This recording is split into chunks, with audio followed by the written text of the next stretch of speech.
नमस्कार, आप सभी को मेरी राधे राधे। आप सभी का फिर से एक बार स्वागत है अमृत अंश में। आप सभी को आज मैं भगवान विष्णु के प्रथम अवतार मत्स्य अवतार की कथा सुनाने जा रही हूँ। कृपया कथा को पूरा जरूर सुनें और साथ में थोड़ी सी भी अच्छी लगे तो सब्सक्राइब, लाइक, कमेंट करना ना भूलें। भगवान विष्णु की जय। मत्स्य अवतार भगवान विष्णु के प्रथम अवतार हैं। मछली के रूप में अवतार लेकर भगवान विष्णु ने एक ऋषि को सब प्रकार के जीव जंतु एकत्रित करने के लिए कहा और पृथ्वी जब जल में डूब रही थी तब मत्स्य अवतार में भगवान ने उस ऋषि की नाव की रक्षा की। इसके पश्चात ब्रह्मा ने पुनर्जीवन का निर्माण किया। एक दूसरी मान्यता के अनुसार एक राक्षस ने जब वेदों को चुराकर सागर की अथाह गहराई में छुपा दिया तब भगवान विष्णु ने मत्स्य रूप धारण करके वेदों को प्राप्त किया और पुनः स्थापित किया। एक बार ब्रह्मा जी के असावधानी के कारण बहुत बड़े दैत्य ने वेदों को चुरा लिया। उस दैत्य का नाम हैग्रीव था। वेदों को चुरा लिए जाने के कारण ज्ञान लुप्त हो गया। चारों ओर अज्ञानता का अंधकार फैल गया और पाप तथा अधर्म का बोलबाला हो गया। तब भगवान विष्णु ने धर्म की रक्षा के लिए मत्स्य रूप धारण करके हैग्रीव का वध किया और वेदों की रक्षा की।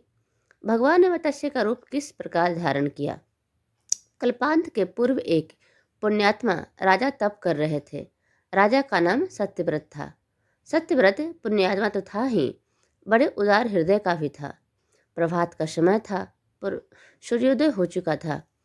सत्यव्रत कृतमाला नदी में स्नान कर रहा था। उसने स्नान करने के पश्चात जब तर्पण के लिए अंजलि में जल लिया तो अंजलि के जल में साथ एक छोटी सी मछली भी आ गई। सत्यव्रत ने मछली को नदी के जल में छोड़ दिया। मछली बोली, राजन, जल के बड़े बड़े जीव छोटे छोटे जीवों को मारकर खा जाते हैं। अवश्य कोई बड़ा जीव मुझे भी मारकर खा जाएगा। कृपा करके मेरे प्राणों की रक्षा कीजिए। सत्यव्रत के हृदय में दया उत्पन्न हो उठी। उसने मछली को जल से भरे हुए अपने कमंडलों में डाल लिया। तभी एक आश्चर्यजनक घटना घटी। एक रात में मछली का शरीर इतना बढ़ गया कि कमंडलू उसके रहने के लिए छोटा पड़ने लगा। दूसरे दिन मछली सत्यव्रत से बोली, राजन, मेरे रहने के लिए कोई दूसरा स्थान ढूंढिए, क्योंकि मेरा शरीर बढ़ गया है। मुझे घूमने फिरने में बड़ा कष्ट होता है। सत्यव्रत ने मछली को कमंडलू से निकालकर पानी से भरे हुए मटके में रख दिया। यहाँ भी मछली का शरीर रात भर में ही मटके में इतना बढ़ गया कि मटका भी उसके रहने के लिए छोटा पड़ गया। दूसरे दिन मछली पुनः सत्यव्रत से बोली, राजन, मेरे रहने के लिए कहीं और प्रबंध कीजिए, क्योंकि मटका भी मेरे रहने के लिए छोटा पड़ रहा है। तब सत्यव्रत ने मछली को निकालकर एक सरोवर में डाल दिया, किंतु सरोवर भी मछली के लिए छोटा पड़ गया। इसके बाद सत्यव्रत ने मछली को नदी और फिर उसके बाद समुद्र में डाल दिया।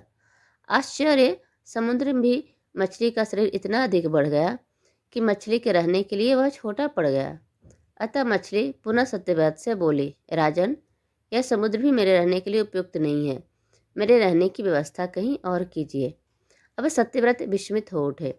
उसने आज तक ऐसी मछली कभी नहीं देखी थी। वह विस्मय भरे स्वर में बोले, मेरी बुद्धि को विस्मय के सागर में डुबो देने वाले आप कौन हैं?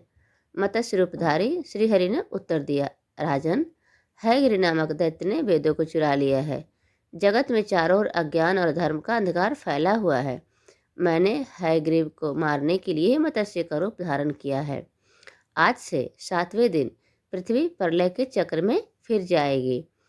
समुद्र उमड़ उठेगा, भयानक वृष्टि होगी, सारी पृथ्वी पानी में डूब जाएगी। जल के अतिरिक्त कहीं कुछ भी दृष्टिगोचर नहीं होगा। आपके पास एक नाव पहुंचेगी। आप सभी अनाजों और अस्थियों के बीजों को लेकर सप्तऋषियों के साथ नाव पर बैठ जाइएगा। मैं उसी समय आपको पुनः दिखाई पड़ूंगा और आपको आत्मत्व का ज्ञान प्रदान करूंगा। सत्यव्रत उसी दिन श्रीहरि का स्मरण करते हुए प्रलय की प्रतीक्षा करने लगे। 7वें दिन प्रलय का दृश्य उपस्थित हो उठा। समुद्र भी उमड़कर अपने सीमाओं से बाहर बहने लगा। भयानक वृष्टि होने लगी। थोड़ी ही देर में सारी पृथ्वी पर जल ही जल हो गया। संपूर्ण पृथ्वी जल में समा गई। तभी उसी समय एक नाव दिखाई पड़ी।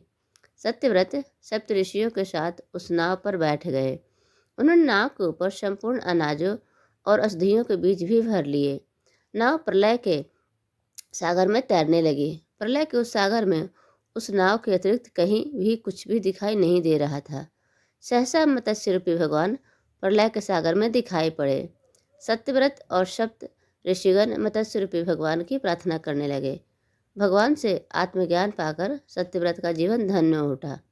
वे जीते जी ही जीवन मुक्त हो गए। प्रलय का प्रकोप शांत होने पर मत्स्य रूपी भगवान ने हयग्रीव को मारकर उससे वेद छीन लिए। भगवान ने ब्रह्मा जी को पुनः वेद दे दिए।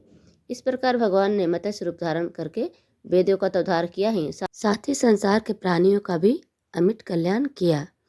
कहानी सुनने के लिए आप सभी का बहुत बहुत धन्यवाद। कहानी थोड़ी सी भी अच्छी लगी तो प्लीज़ सब्सक्राइब, कमेंट, लाइक करना ना भूलें।